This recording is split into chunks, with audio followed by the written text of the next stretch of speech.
All right, everybody. So, welcome to the Reuters and LA Press Club art program. My name is Leah Kohlenberg. I am in Portland, Oregon, in my studio. So, you'll see a bunch of paintings behind you that are mine. I have been working with Reuters and the LA Press Club for about 10 years, teaching art. So you might have heard of it or seen it, and so this is a benefit that your companies pay me to provide you each year.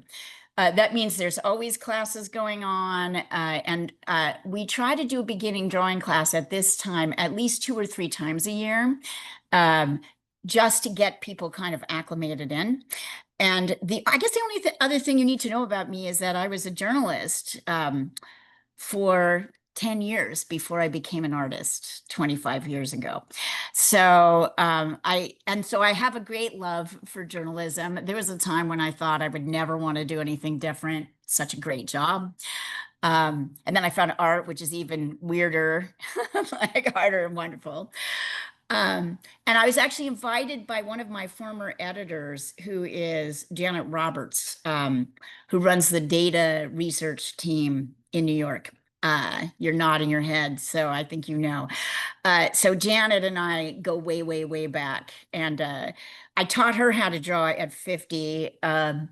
She's now rock and rolling with her own studio, which she's in as much as possible when she's not working for Reuters. And same with Diana Lungeas at the Press Club, Malin. Actually, your executive director. She's an obsessive art person. So anyway, that's a long way of saying I've developed these classes. I teach a lot, but I have a soft spot for journalists, particularly now.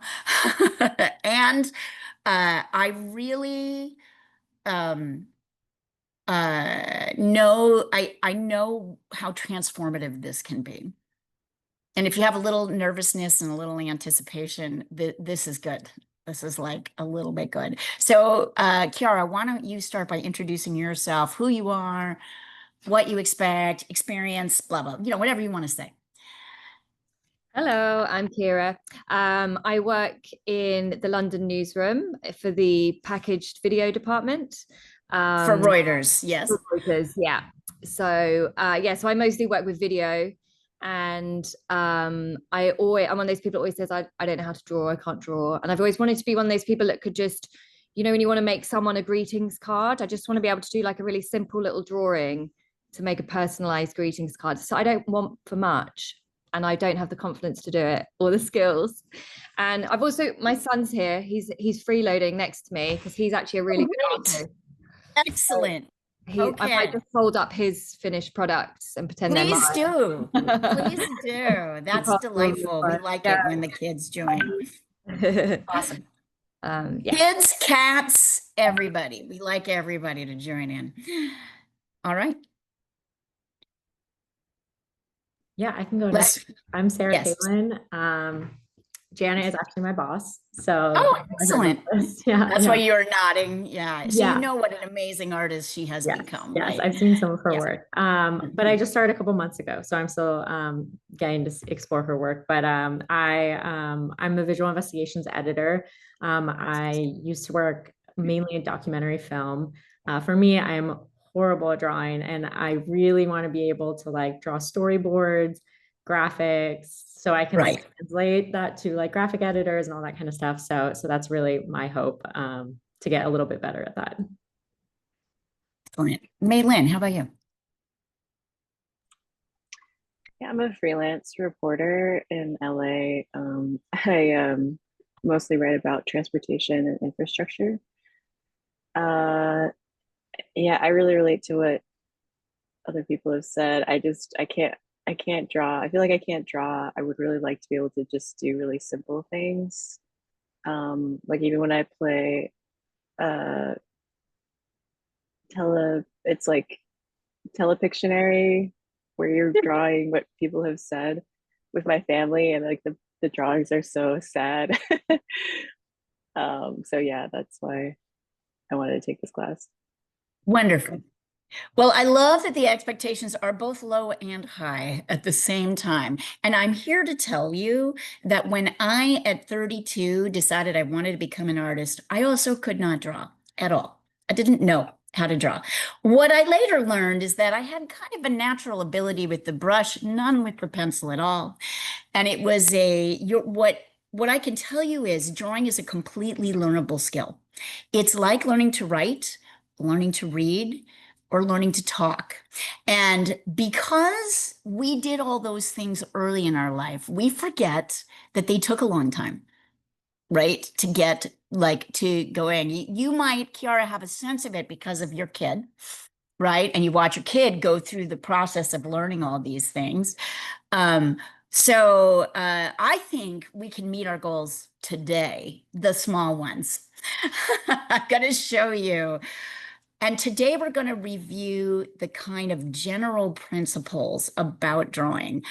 I'm going to start by putting you in right brain. And what we're going to start doing is I'm going to have you guys draw a box like this and draw this, copy this in here. But before we do that, I'm going to review some terms with you.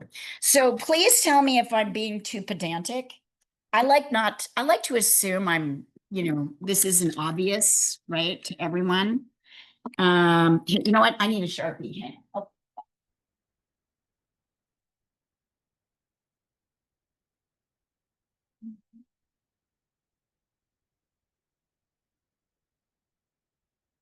I want you to be able to see it better. Okay, first is difficult question. What is that? You can just turn your videos on. You guys can turn your sound on. What is that? Circle. It's a circle, right? So if that's a circle, what is that? It's a bean. What else? Yes, possibly. What else? Any other guesses? Half circle, Yeah, what is that? crescent. Who's a crescent circle? Did you say that? Excellent. Here, hold on. Little crescent circle. Oh. All right. So in our left brain idea about what a circle is, and we'll talk about the difference between left and right brain in a minute, a circle is only this. But in right brain, we like to group shapes that we can use to draw everything into 5 general categories. So this is the circle family. And both of these are circles. Anything that's roundish, and you can take notes if you want to, but I actually have this all written down, so I'll send it to you. I'm going to email it to you after class. Anything roundish with no sharp edges is a circle. Can you see how that might be helpful, expanding your idea of the circle and being able to draw what kind of circle is it? So it could be narrow, it could be, oval, could be big, it could be small, right? So there are 5 families of shape, and one of them is the circle family. The second family is the dot family. And dots are exactly like circles, anything roundish with no sharp edges, except they're filled in. Just colored in. All right, so before I go further with the last 3 circle families, somebody tell me what the shape of their doorway is. Just shout it out.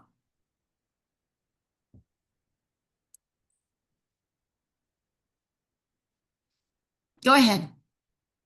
Sarah's it's Sarah, right? Yeah. Sarah's the only one with her like a audio off, rectangle. but you all should feel, what did you say? Rectangle? Rectangle, yeah. Right. However, there are no rectangle. You're generally right. There are no rectangle families of shape. Here are the last 3. Square. Nope. Straight lines. Right. Curved lines. And angle lines.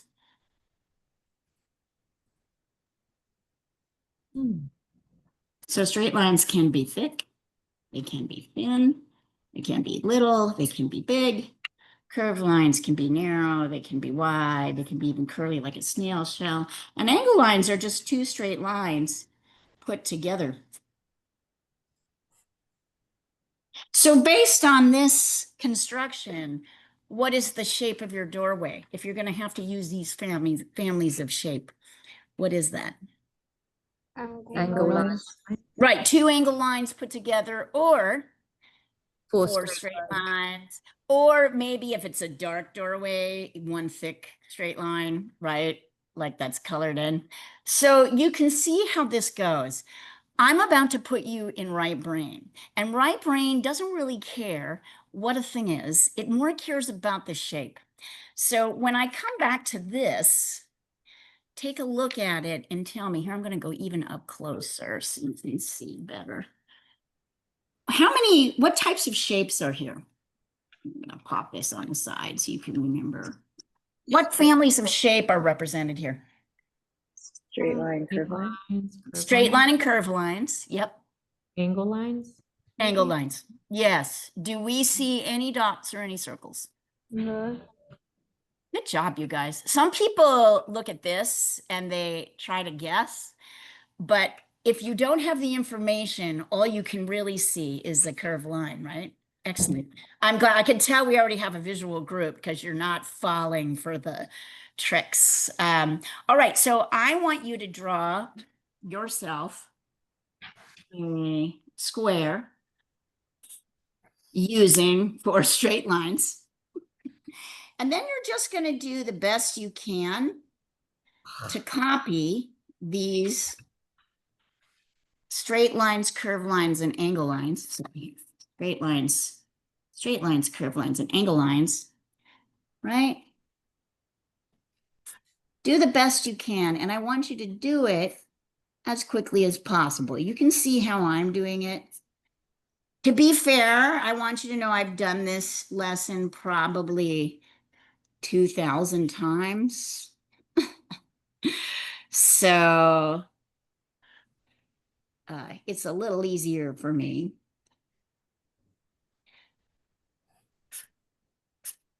If you're having trouble, maybe start on the side here and you can see.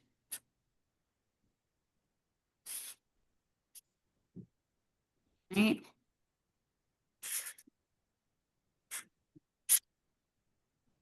Anyway, just do your best to, as quickly as possible, draw that.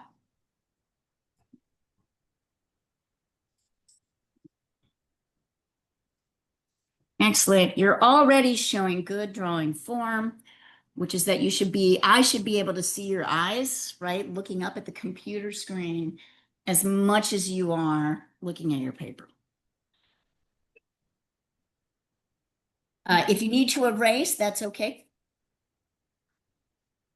I want you to notice where, if this exercise is hard for you, I want you to notice where it gets hard. It's kind of specifically where it gets hard, if that's a thing for you.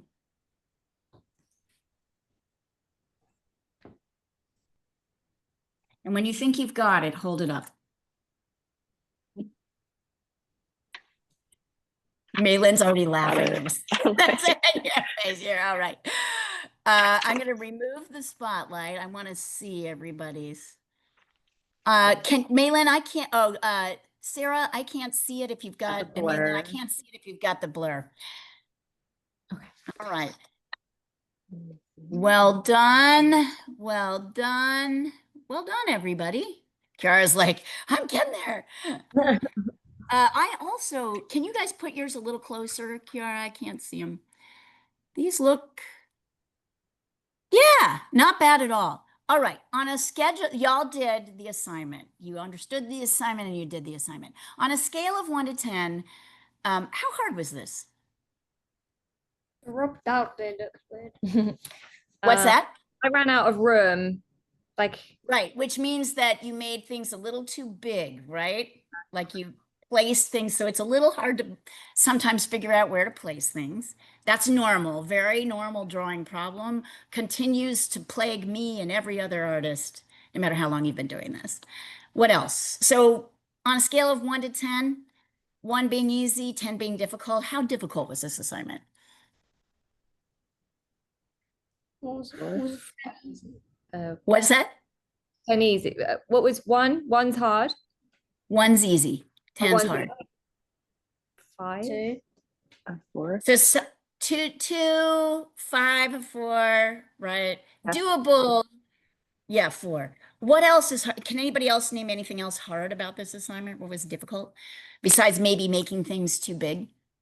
I think it was spacing, like Yeah, understanding. same thing, same issue, Yeah. right? Like, where do you put things? Yeah. So our tendency when we draw is to make things too big. And I wanted you to be aware of that as we start to learn to place things on a page. What were we drawing? Lines. Yes, I thought it was sticks. Yes, but It's- but they are actually a thing. So what were we drawing? Believe it or not, you were drawing something that's a real thing. What were we drawing? I don't know. Any guesses? Really skinny sticks. Skinny sticks. Skinny like sticks. packed in ice. Ice, okay, ice, skinny sticks. Any other guesses? Cracks in mum's face. Cracks, like that. Anything else before I show you what it is? All right, are you ready? Yeah. I never get tired of this. Okay, so can you all see this? Oh, yes. So this is a drawing by Pablo Picasso of his friend Igor Stravinsky. And if you can't recognize what you were drawing, that's because, oh, dang it. No. Here, hang on just a second. I'm going to stop sharing. It's because I flipped it upside down. Oh, is that bit? Yeah. So I'll show you in a second. You know how it's weird when you can't get, I'm 57. I've got to apologize. I'm terrible at trying to get my tech to do what I want it to do. I want you off full screen. What the heck? No. I accidentally put this in full screen and now I can't get it off. How do we? Give me just a second. All right. Get out of. Oh, for God's sakes. How do I pull something out of? It's just getting worse. Here we are. Okay. Get rid of you. I'll call it over again. Okay. Let me call it up again. And I'm going to flip him. I see, upside down. And then you'll see what you were drawing.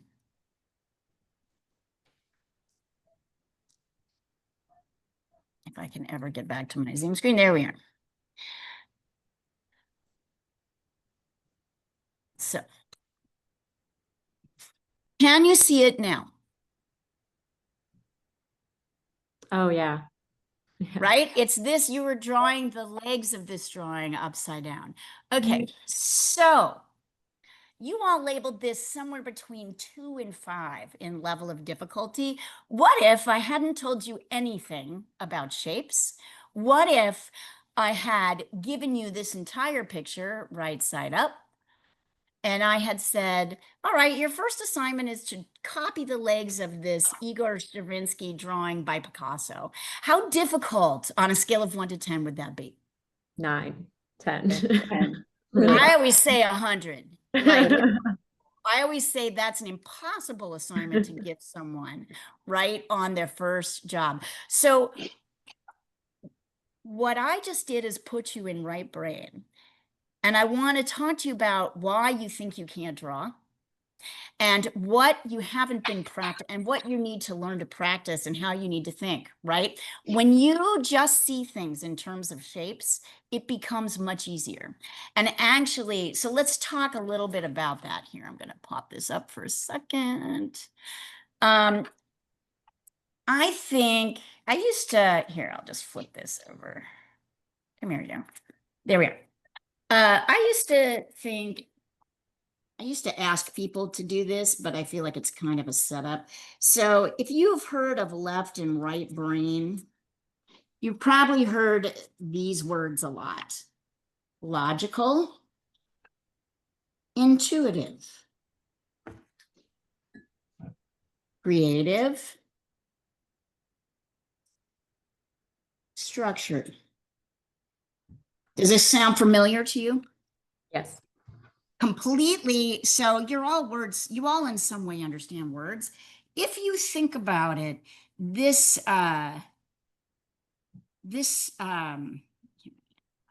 if you think about it, this is a completely false dichotomy. It makes no sense.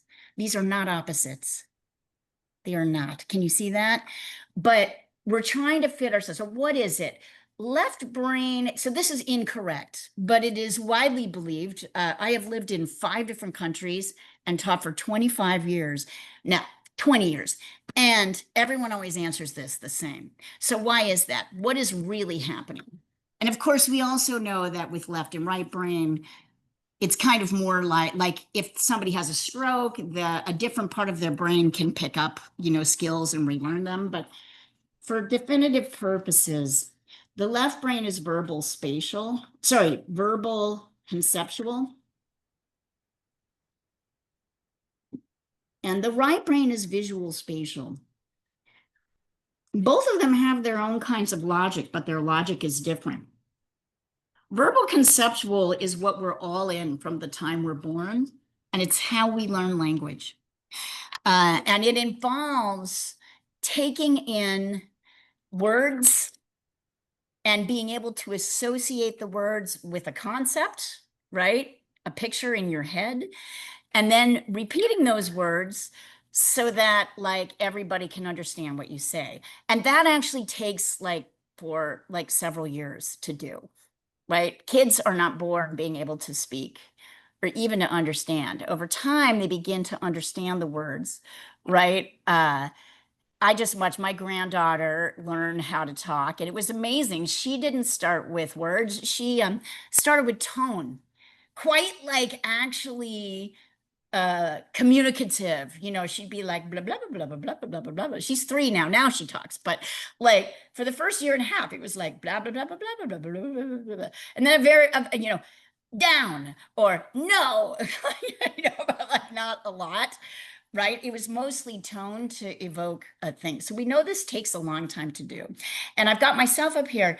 And then as we get older, and some of you are bilingual or trilingual. So you actually have the words in your head for 3 different words for the same concept, which is, it's an amazing brain process. So we're all very heavily in it. And we're always adding to the definitions. So is my hand bigger or smaller than my head? Smaller, Smaller. Okay. What about now? bigger. All right. Did you find yourself trying to hesitate to ask that question? Yeah. That's the difference between left and right brain. So your left brain has a concept that you just learned, which is that the hand is smaller than the head. And it's getting in the way of your being able to see what's happening in this particular situation. Does that make sense? So let's talk about what visual spatial is. From a verbal conceptual standpoint, the hand does not change size. From a visual spatial logic, it totally does. Anything that comes towards you gets bigger, right? As it goes away, it gets smaller. It doesn't actually really matter what this is or what this is, right? These are just shapes that you need to sketch. And so here's another question. If you're going to sketch my hand and my head, what are you going to draw first, my head or my hand? Head. Why? Why? Why? Cause but I don't know. I just would. Why would it- Okay, so that's wrong. The answer's wrong. And I'm why would not, it go- everybody says that. So just so that you know, that is your instinct is that you have a value in your idea about how important the head is versus how important the hand is. You have a value about it. We also think that the bigger thing, but really a basic drawing and painting rule is you draw what's in front first so that you can sketch around, make that. You draw what you can see first, what's in the front, and then you sketch around everything else.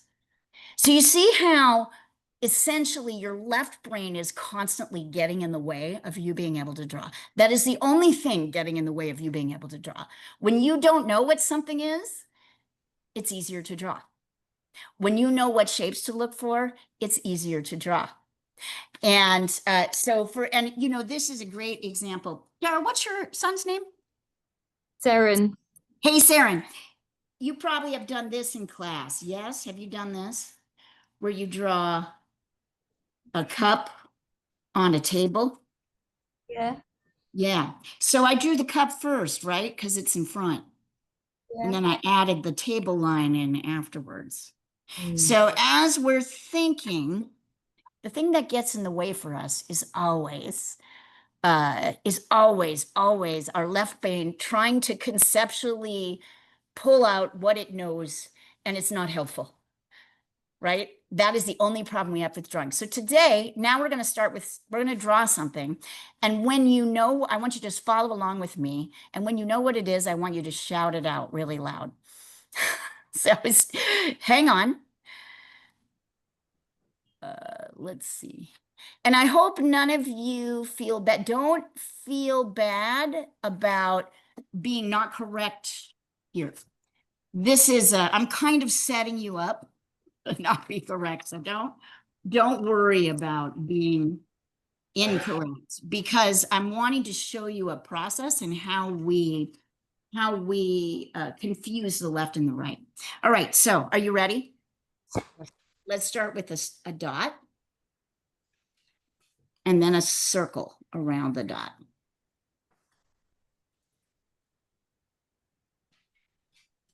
Okay, and then to the right of the circle and the dot, I'm going to do a straight vertical line. And then bisecting this line, I'm going to do another straight line, horizontal, going to the right. I think you might be able to guess this after these two lines. I'm going to start here at the bottom of this straight vertical and draw a straight line that goes to meet the end of this horizontal line. I'm going to do the same with the top. Is it a What else? bird? Yes. So Kiara, your dream of being able to draw something simple, we're going to be able to do this time. Great, because In all I this really way. want to be able to draw is a duck. I love ducks, and we live That's on awesome. All right. Well, we aren't at ducks, but maybe we'll try one next week. So anyway, follow along with me. This is a very simple bird. I'm going to start here at the top and do a curve line. I'm going to start here at the bottom and do a straight line back. Ah, my Sharpie is late.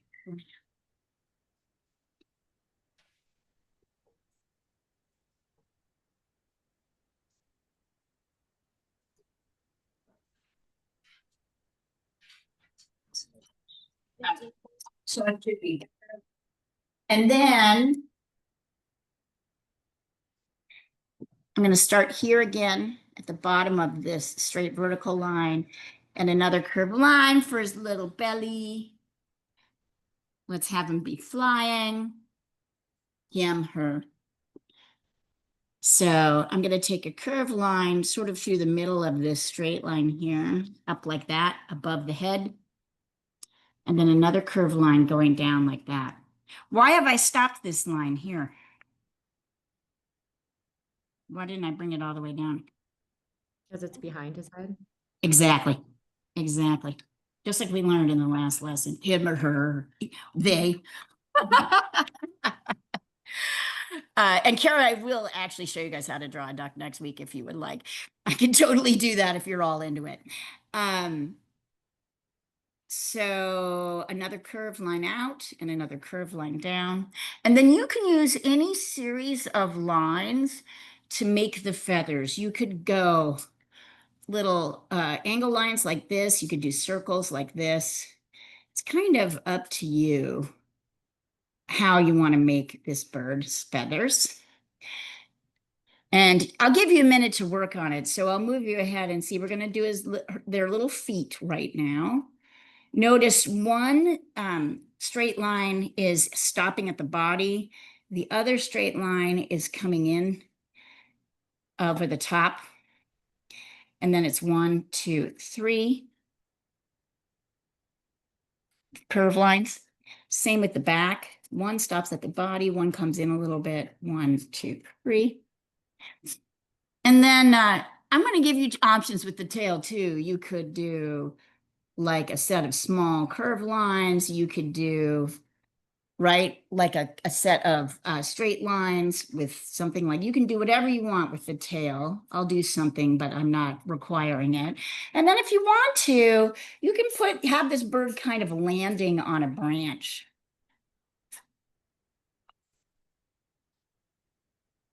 And as you can see, these are just our simple shapes.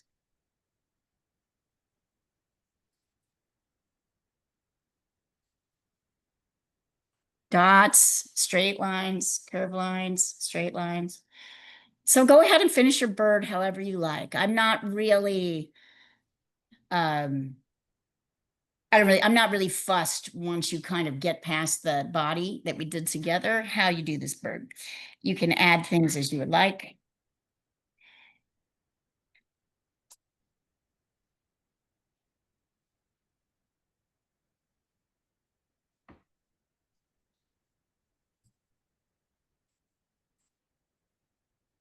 When you all are done, hold them up and we'll take a look.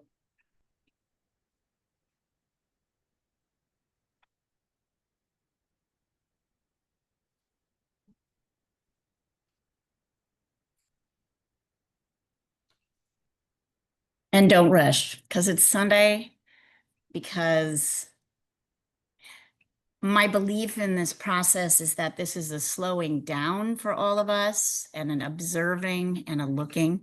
Should be slightly challenging, right? Because you've got to look and see and then recreate, but not so much that you're stressed out about it.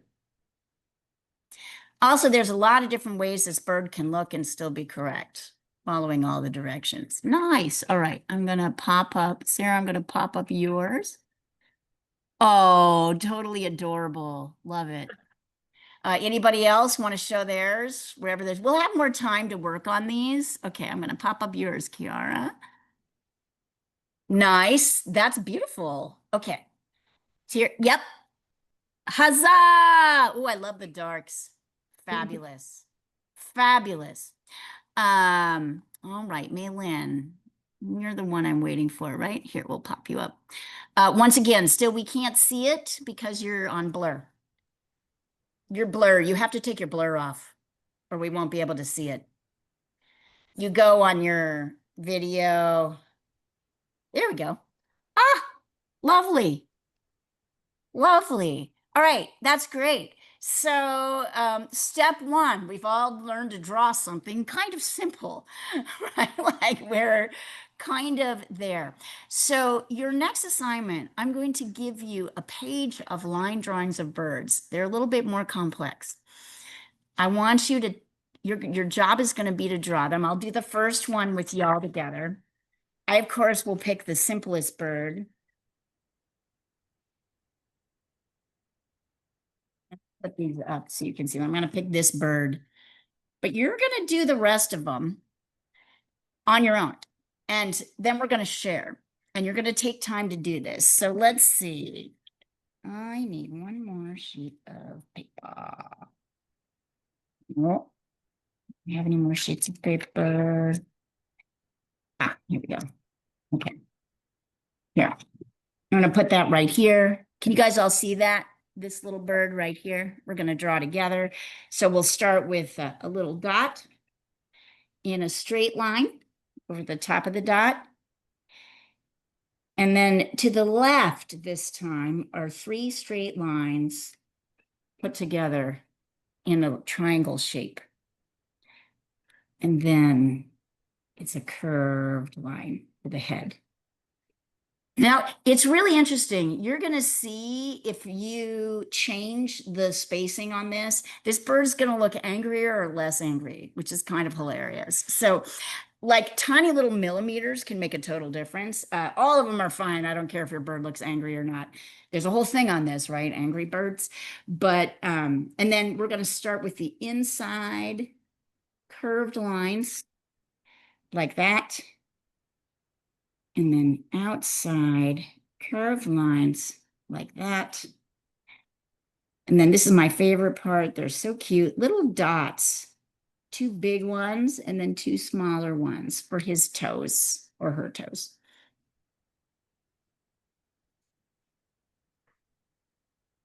And then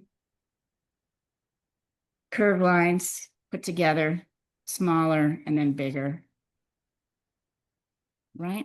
There you go. That's bird number 1. So what I'd like you to do is do your best to do bird number 2. Now, I don't know how many of you are on the WhatsApp thread. Are you on the WhatsApp thread? For beginning drawing? I can send a picture of this across so you can look at it closer. Or you can look at it on the computer screen. I'll have them both. And we can just do this assignment quietly, or you can ask questions. Give me just a second. Take a picture. Send it across.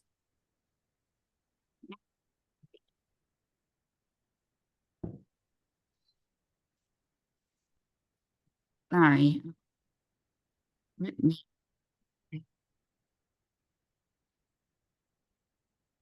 Oh, goodness. There we are. Okay. It's always very dizzying to look at me trying to switch between WhatsApp. Once I get the initial photos, I can send them using my laptop. Let's see. WhatsApp.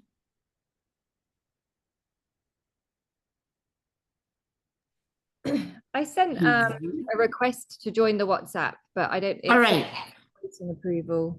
Let me pop. I'll approve you in a second, and then I'll I did as well. down. Yes, you got it. All right. So I might have to resend this. There it is. Now let me get into the WhatsApp group, and here, let me put this up, and then I'll get into the WhatsApp group and start approving. Here we are. And this is our assignment for today. This is where you get to do your best. There we are.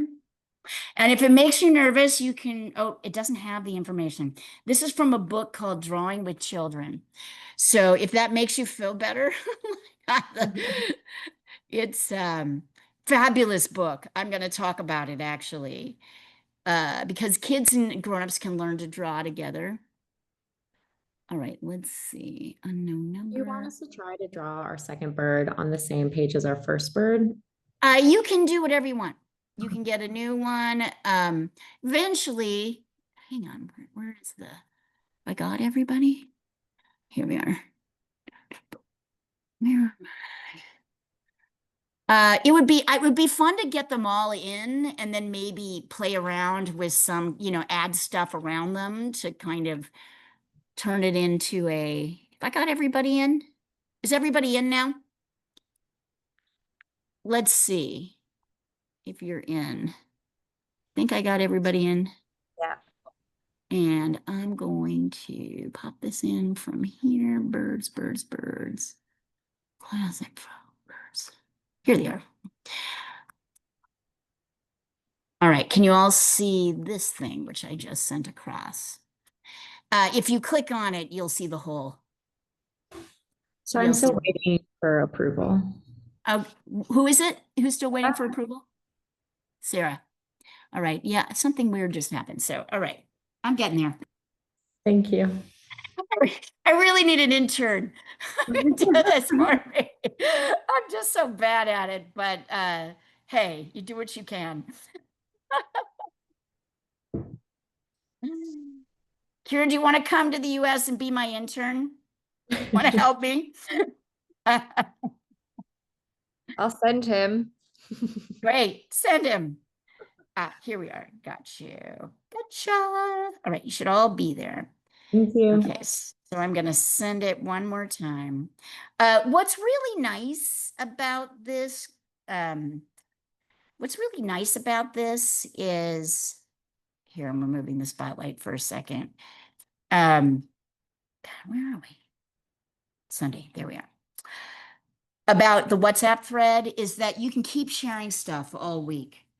And there's other people on this thread who have taken this class before. So you can pop stuff on. I encourage you to use it. And I encourage you to reach out to me if you have questions, you want to try things. I'm going to give you kind of like homework assignments if you want them, but they're not really assignments. They're just for you to practice if you want to. I expect us to do all the work in this class. So, and I expect to do it with you to help you. So as with things get harder, which they will, like there's a method to this. Get this guy. So now you've got it in 2 places. I'll pop it up. And I hope you enjoy this. This is kind of a fun exercise. One of my favorites, actually. It is from a book.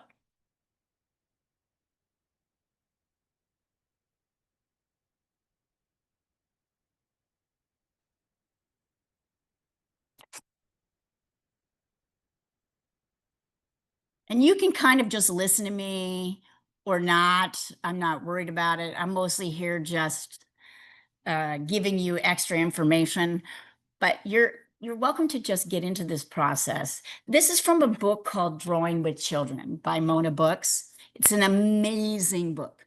I have no children.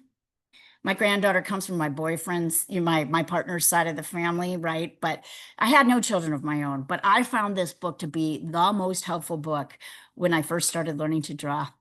It really explains things and it helps you work with your kids while also walking you through the process of understanding drawing. Amazing book. And you don't have to write it down. I actually have a whole sheet which has recommended books that I would say if you want to learn more about this. So essentially what we're learning is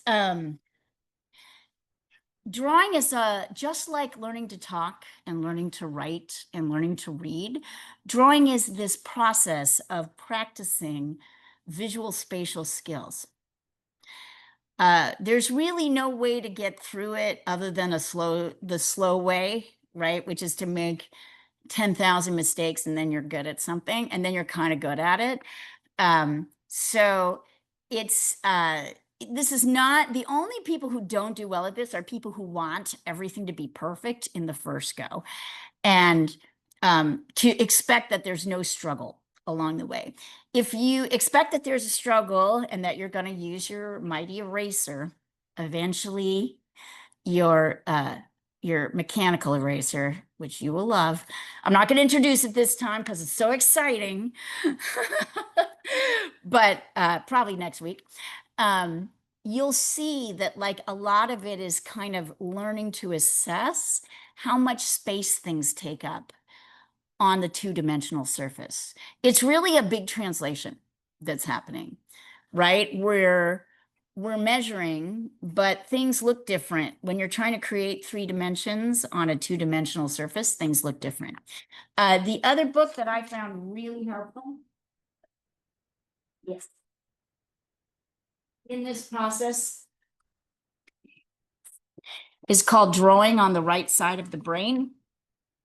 This is an incredible book. Journalists, you're going to love it. It's very intellectual and it's very specific. This is a woman who taught drawing for many years. Her name is Betty Edwards. And she identified where people were starting to have problems.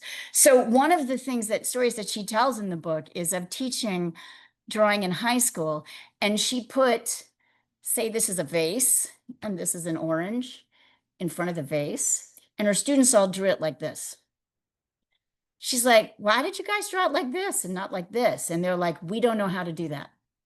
So do you remember what we went through at the beginning of this lesson? What do you draw first, the head or the hand, right? There's a whole set of rules that she understood students didn't know, right? What do you do when one thing is in front of the other? You know they're all there, but you can't see it in the drawing. So there are rules. Draw what's in front first, and then use what's in front to define the height and size of everything in the back is a logical rule, which is why drawing is logical and not creative. In its best form. I mean, there's creativity in it, but it's like any other intellectual skill set. Anybody's mind blown yet? Little bit? A little bit, like with Think the it's- drawing the shapes to like draw something bigger. I think it's like so overwhelming. Like if you would have just said draw these birds. I Yeah, would- you can't do it, right? Yeah, but like now that you showed like just to draw shapes, it feels possible. It feels possible. All right, so I'll shut up for a while and let you guys get into it because I want you. But let me know if you have any questions or any observations along the way. And go ahead and send pictures of your favorite bird as you do it. This class goes for an hour and 45 minutes, so we have a little bit less than an hour left, so we've got plenty of time. Or an hour and a half, just kind of depending.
All of these classes will be recorded. So if you miss one, don't worry about it. I'll send the recording across the thread, the WhatsApp thread. You can pull it that way.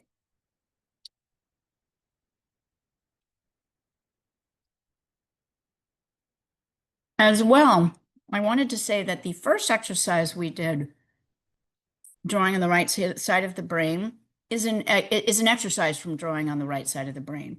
They give you the whole drawing and have you draw the whole thing of the Picasso drawing upside down. So if anybody wants to try that for homework, you're welcome, and I'll show you the best way to do it at the end of class.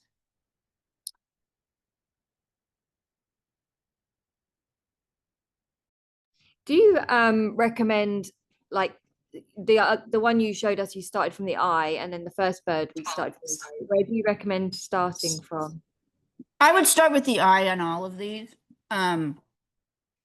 However, most of the time I'm going to tell you not to do that. So for this assignment, I'm going to have you start with the eye. I think it's easier because we've done it that way. But next week's assignment, and I'm really trying to decide if I want to add a duck in to the assignment or not. If you guys are all into the duck, I So can like totally no pressure, because we've covered a lot of birds today. So like We have, but it would be, does anybody want to draw a duck next week? Maybe third lesson. Sounds fun. Yeah, for sure. Yeah. Mm-hmm. I would love Yeah. to learn how to draw a dog because I have dog. one Great. and I've always tried to All draw. right. So this is perfect. So I'm going to show you, we are going to, okay, we're going to start next week with the second beginning lesson, which is kind of more, Kiara, you're on to the right question, which is how do I generally start with this? Because you'll notice you'll make things too big. You may be struggling a little bit with where to put things exactly. So a lot of drawing becomes how to do that, right? Lessons. But I want you not to worry about it so much today on this lesson. However, if you're struggling with the bird and you're like, I can't quite get it right, send it across the thread and I'll show you how to fix it.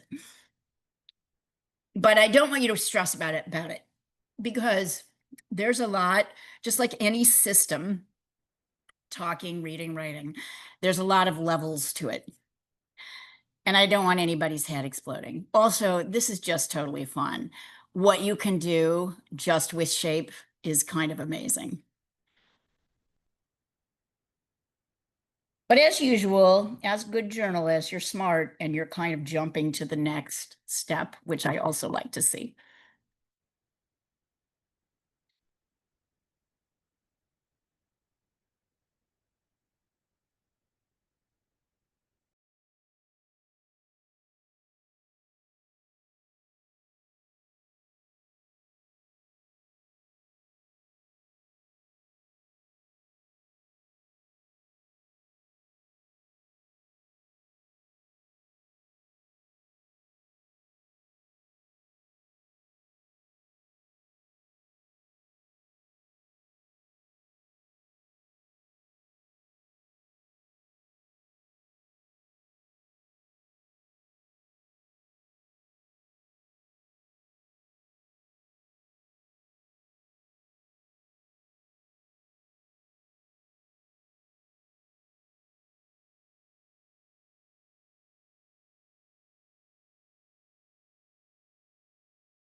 I'd love to ask the question now. Is anybody kind of pleasantly surprised? Right? I want you to think about the fear you all had. I believe, Kiara, everybody on this thread at some point emailed me and said, I'm a little nervous, right? Like, and it's not just you, everyone did. And that's because you're smart. That's because you recognize there's a process, but you don't know what the process is. And it's very scary when you don't know how to approach it. And so my job is to show you the process and kind of push you past it, all those fears. Those fears are amazing. I think it's an incredible thing to put yourself in that place because that's where you learn everything.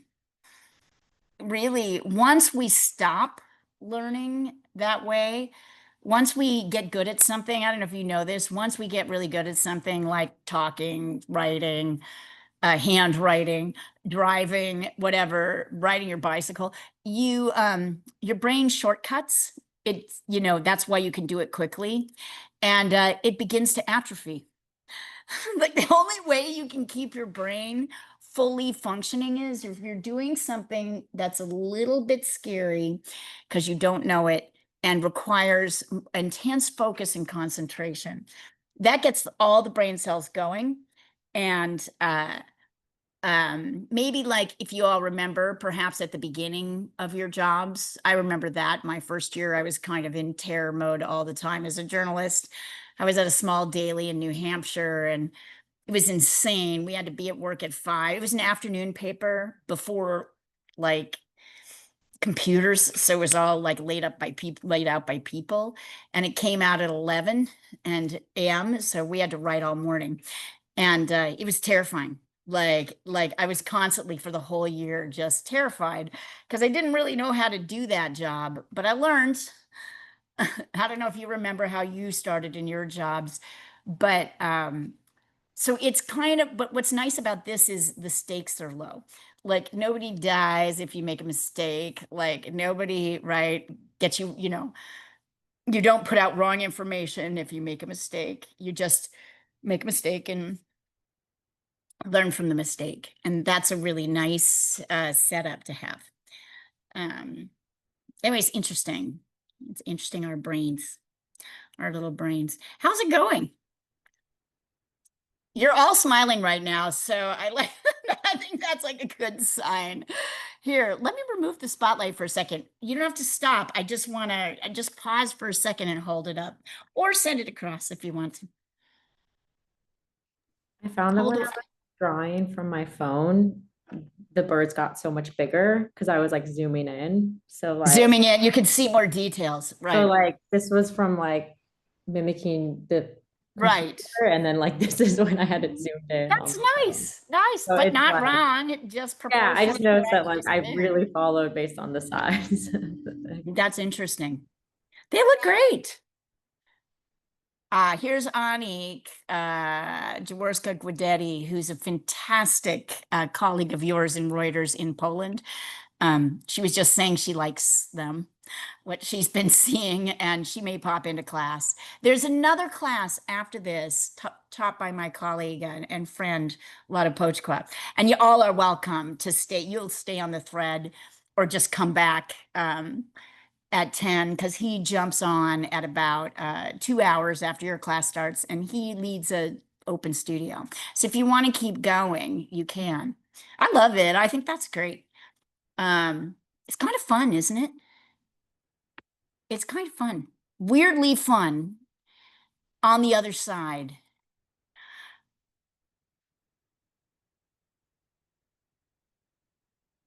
Yeah, send it over. Uh-huh. Annika's hearting this because she knows it's the beginning and it's so great. She's probably taken this class 4 times, even though she does stuff like this now. Here, I will show you her latest painting. Don't be intimidated. Here, wait. Pop pop it up here. Where is it? I know I have it somewhere. Ani's been working with me for 5 years, is constantly returning to basics, and became obsessed with painting desert, like trees, a long time ago.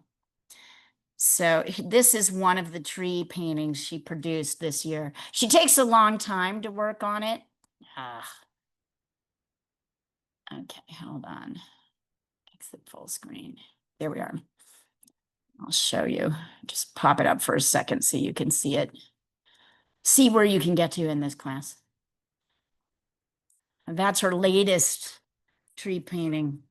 Isn't that something? Looks like a photograph, doesn't it?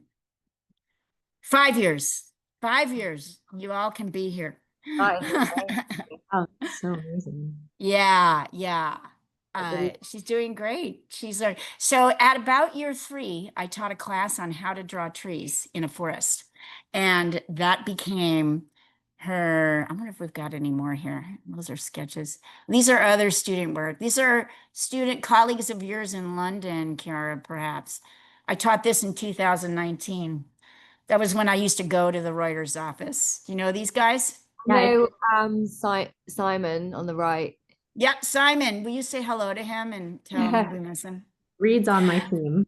Reed's on your team. She's an amazing artist, Yeah. incredible artist. Already an incredible artist before I got, I got there. So, but we did this little painting like workshop that was in 2020 January.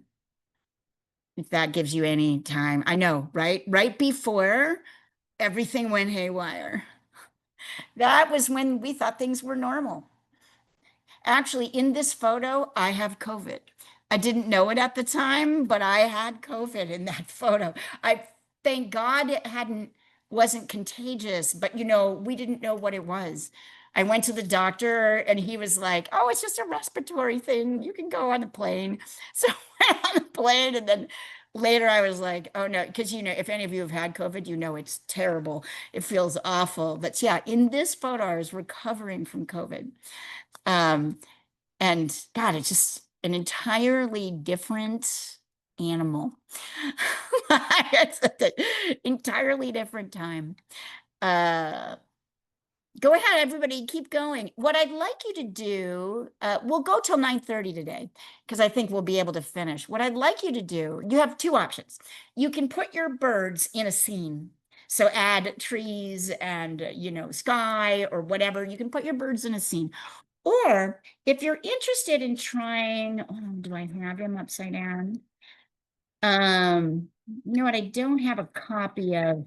You're interested in trying the upside down man. I can show you. I can send a copy across and show you my advice for here. So let's do this. I'll send a copy across the thread. And what you're going to do, I don't have them with me and I don't have a printer with me, but what you'll do is you'll take a piece of paper, a blank piece of paper, right? And you'll put it on top of your printed out upside down man. And then you're going to fold it in half twice, both papers.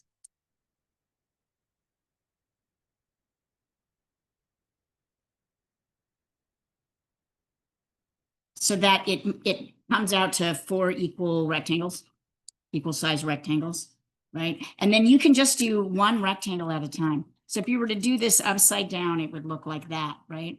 You would just do this much. And then you go to the next rectangle. So if you would like to do that with the upside down man, you're welcome to. Why do we turn things upside down? It's easy. Somehow it stops our left brain from understanding what it's looking at. So you'll notice the left brain gives you all kind of information that's not really helpful. And shutting it up is really hard to do. Like in this process, getting it to stop, it's a continual battle. You're going to find that you're battling it until you understand the system more. I have some students that never get it. They're like, they just fight it all the time. I'm like, I know it looks that size, but really it's this size. And, you know, like there's a lot of things that we can do uh, to understand. There's rules to this, you know, to translating what looks like 3 dimensions to 2, but they aren't the rules that make left brain sense. Left brain has an idea in its head. Next week, we're actually going to draw this. And I'm going to walk you through drawing this. Drawing with children. Don't panic. And we're going to talk more about how to make things proportional and tricks for doing that, right? But this is the practice. Anyway, carry on. We'll go for another 15, 20 minutes. I will send across on the thread the upside down man if you'd like him. You'd like to practice with that. Nice work, Kiara. Those are great. Perfect. Well done. I particularly like the bottom one, which I know is hard. Good job.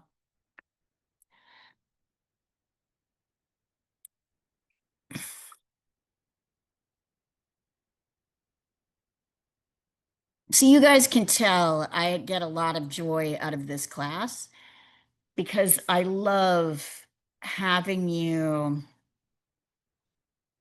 understand how much you're able to do. It's very exciting for me. Where are you, upside down, man? You're here somewhere. Q-R-S. Oh, no. S.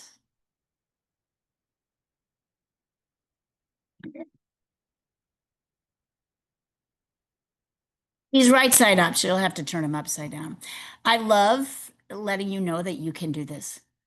That is my absolute favorite thing, is people thinking they can't do this. And I'm like, in one lesson, you'll see you can do this more than you think. And then all of a sudden your bar rises. Like goes way higher. Well, I can't do that, you know, but this isn't perfect. And I'm like, okay, now, well, we'll work on the other things, like to make it better. But this is doable. It's a doable thing. And there's a lot of value in doing it.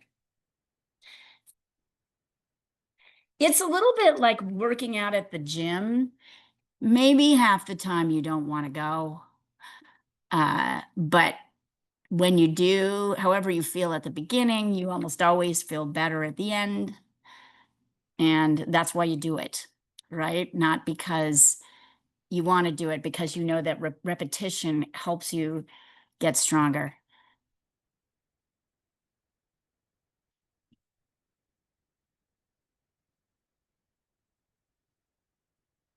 Bring him even closer. Let's see how close I can get this.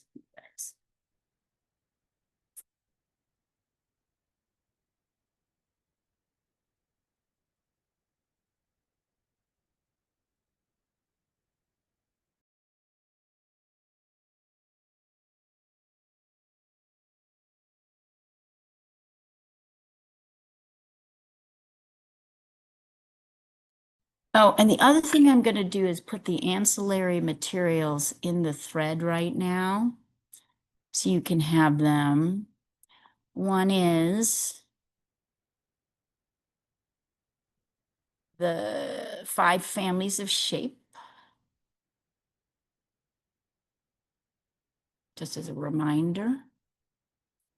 The second is, and here's the drawing exercise if you want it to try it again. The second is called Drawing Tips. And it's got the books that I talked about today. It's got ways to incorporate a little bit of drawing time into your daily routine. Really, at the end of the day, it's about hours. If you want to include drawing as a practice and you work full time, I want to say that your minimum hours is 3. a week, and you get 1.5 to 2 just by being here.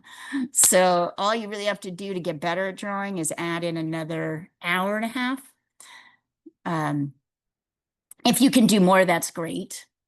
But we like to set up a system where it's about slow, steady success, right? If you try to put too much hours in and then you can't maintain that, it's not really sustainable. I'm a full-time artist, and my minimum in the studio on any week is 12 hours. It's rare that I do that little. I usually do 25, 30, because I have a part-time job and I teach kind of the equivalent of part-time. But I give myself the capacity to go as low as 12 without feeling like I messed up, right? Like I'm not doing my job, because sustainability is everything in this. It's about systems and not goals. What's the system? So 3 hours a week, of which 1.5 to 2 hours is this lesson time. If you can get 1 more hour in a week, you're golden. You're going to get better.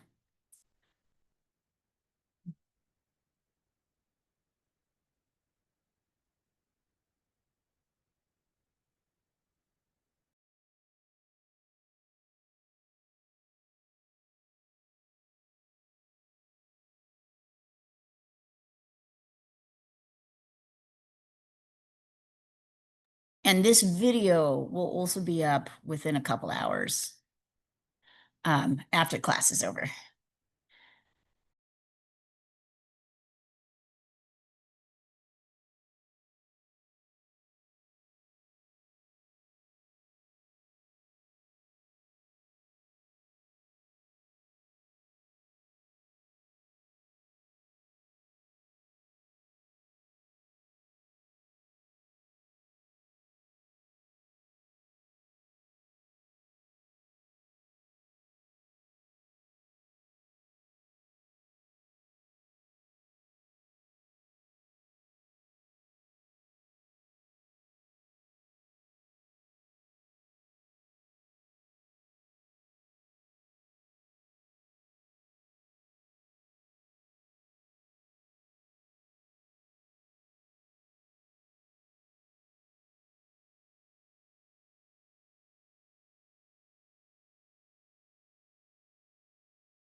It's cute. All the continuing students who have taken this class before are jumping in with little hearts because they know this is how we start.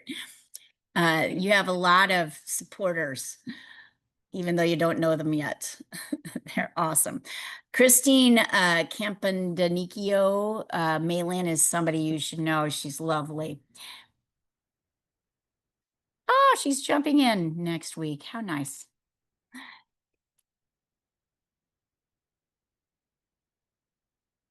She's in LA.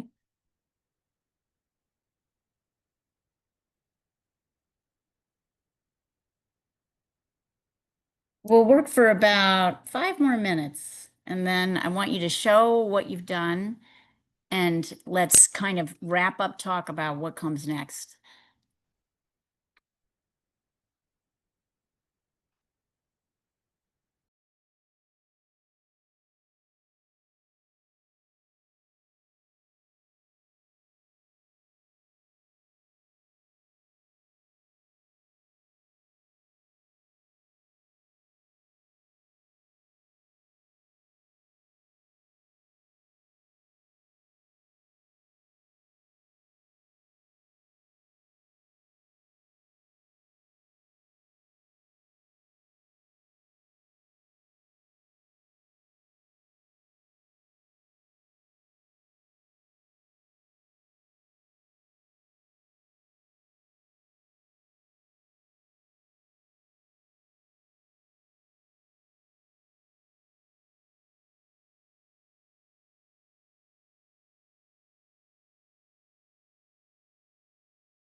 Okay. I want to see, I want to hear from you. How did this go today? Yeah, and you can say good things or bad things. It's good. It's fine. Say whatever you want to say. How did this go for you, Malin? Yeah. I feel like it went well. Did you enjoy it? Yeah. Yeah, I did. I like drawing the birds, but some of them more than others, I think. I think this is probably the hardest bird to draw here. Yeah, it was hard. So let me show you guys a couple things about this, because this is something I noticed when I did this big class a week ago. So one of the things that you're going to get better at is kind of lining things up. So the trick to getting this right is to make sure that this beak lines up with the feet, right? And then there's another thing that's super helpful, which is that if you can get this shape, which is like this, right? It's easier to put the feet and the beak in the right place.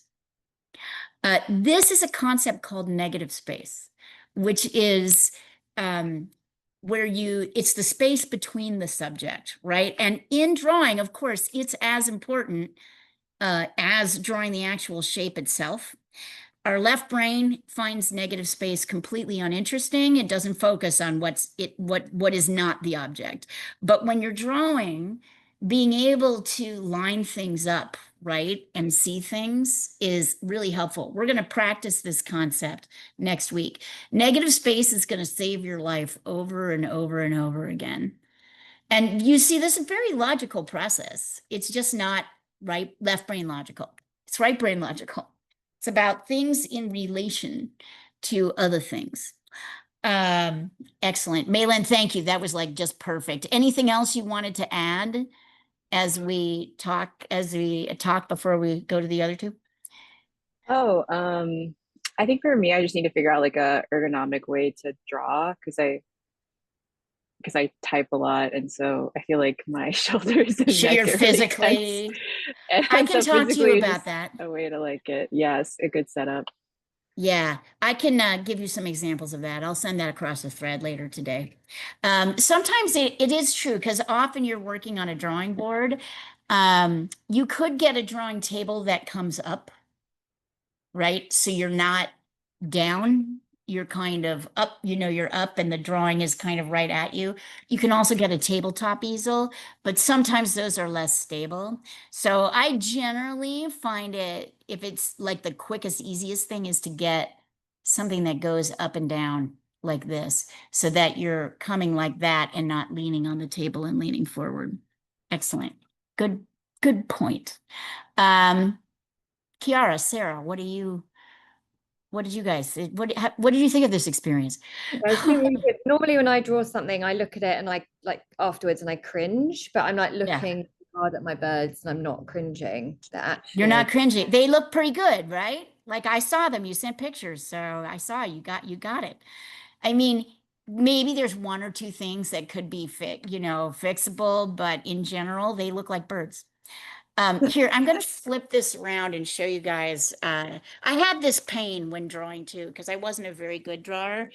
Can you see this drawing? That woman? Oh, it's kind of, yes. So, I took 3 drawing classes 25 years ago. And the first 2 I just stunk at. I couldn't do it. I hated pencil. And finally I got to a figure drawing class and I was just like, my ego had taken such a hit. What I noticed was my teachers weren't very good about explaining to me what I'd done wrong. Right. And I figured it out like eventually. And then I took this class with this guy named Mike, who was a sculptor, figure drawing class. And he showed me this new technique, which is an erasing technique, which was better for me than pencil. And I remember as I was looking at the model and trying to draw her with this is from a real live model in a class. And at the end, I kind of cringed, like he kind of came around and I cringed and I was waiting for him to tell me what was wrong with it. And he went, I said, what do you think? And he goes, looks like a woman on a stool. That was it. That was the assignment, right? That's what it looks like. So if you can get something that looks like what it is, we're halfway there. And to be fair, I understand completely that worry and that criticism, that inner critic, because I totally had it myself. And being a journalist, I mean, I was working by 30, I was in Hong Kong and working for Time Magazine a long time ago now. And then like I came back to the US and I decided to become an artist and I went to my first drawing class and I was the worst person in the class. I couldn't draw. And it was humiliating. And I was not even working as a journalist. I decided, oh, I needed to be a bartender. I wouldn't necessarily recommend doing it the way I did it.